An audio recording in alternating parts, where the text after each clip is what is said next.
Have you ever stopped to wonder what makes your phone, your laptop, or even your car, think? Well, deep inside every single one of those devices, there's a brain. It's a tiny, powerful engine of logic called the CPU. So, let's dive in and really unpack what makes this digital brain tick. I mean, that just nails it, right? This is such a perfect way to put it. The CPU isn't just another component. It's the thing that literally breathes life into the machine. It transforms a dead piece of hardware into something that can actually process information and respond to us. So to really get our heads around this, we got to start with the basics. This brain we're talking about, it's not just in your big desktop computer. It's the engine running inside the most powerful supercomputers on the planet, and yeah, it's also inside the smartphone that's probably in your hand right now. Okay, so here's the formal definition. And when you really boil it down, what's so amazing is how simple its job is. At its core, a CPU is just doing basic math, making simple yes or no decisions, and moving data around. The real magic isn't in how complex the tasks are, but the absolutely mind-boggling speed it does them at. So how does it actually pull this off? Well, the best way to think about it is like a tireless worker who has just one job: to process an endless to-do list of instructions, one right after the other, without ever stopping for a break. And this is its core routine, the secret sauce of all computing, the fetch-decode-execute cycle. It's a simple three-step dance. First, it fetches an instruction, like grabbing the next item on that to-do list. Then it decodes it to figure out what it's being asked to do, and finally, it executes that command. That's it. This loop is the fundamental rhythm of everything your computer does. And here's where things just get wild. This simple three-step process, it doesn't happen 1,000 times a second, not even 1,000,000. It repeats itself billions of times, every single second. Now, to pull off a feat that incredible, the CPU can't just be one single thing. It's actually a whole team of highly specialized components, all working together in perfect sync inside that tiny silicon chip. So let's meet this core team. First up, you've got the control unit, or CU. Think of it as the orchestra conductor directing the entire flow of information. Then there's the Arithmetic Logic Unit, the ALU. This is the math whiz of the group, handling all the calculations and logical decisions. The registers act like a tiny, super-fast workbench, holding only the data that's being worked on right now. And finally, you've got the cache, which is like the CPU's short-term memory, keeping the most important data right at its fingertips so it never has to wait. We've been throwing the word billions around a lot, but what does that really mean for performance? How do we actually measure the speed of this internal team? You've definitely seen a number like this on a spec sheet, right? 3.5 gigahertz. And we all kind of know that a bigger number is better, but what does it actually mean? It feels, well, pretty abstract. Well, when you see 3.5 gigahertz, this is the number that should pop into your head.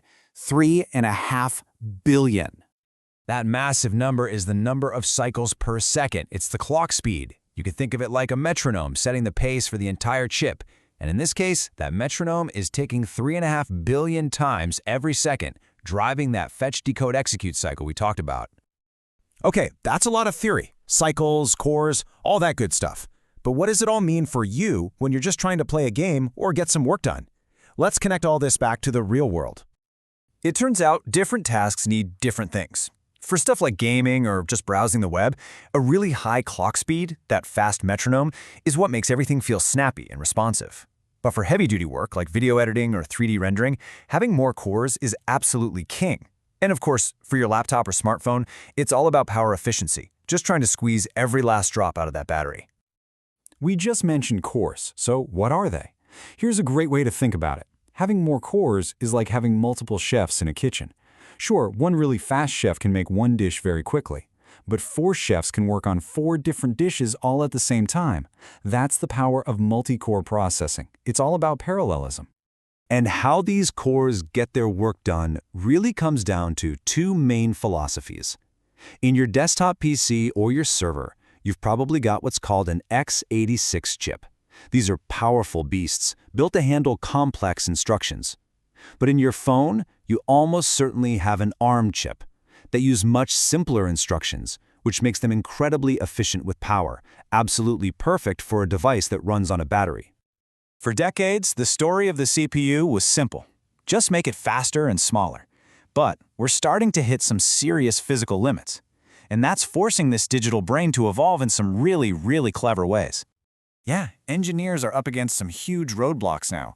There's the power wall. We can't just keep cranking up the clock speed without the chips getting way too hot. There's the memory wall. The CPU is so fast now that it often just sits there waiting for data from the slower system memory.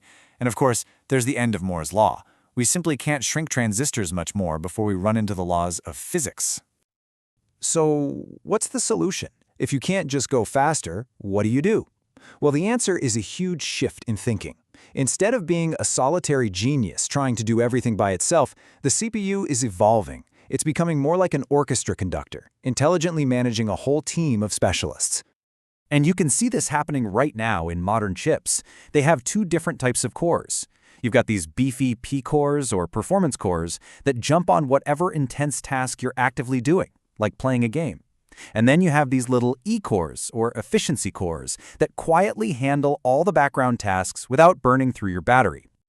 This means the CPU's new main job is delegation. It's like a smart traffic cop. It looks at every task coming in and decides who's the best specialist for the job. Should it go to a standard CPU core? Is it a graphics task that needs the GPU? Or is it a massive AI problem that should go to a dedicated AI accelerator? This smart delegation is the reason modern computing feels so fast and responsive.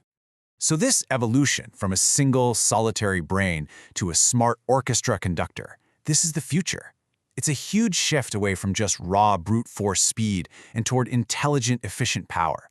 And that leaves us with a really fascinating question.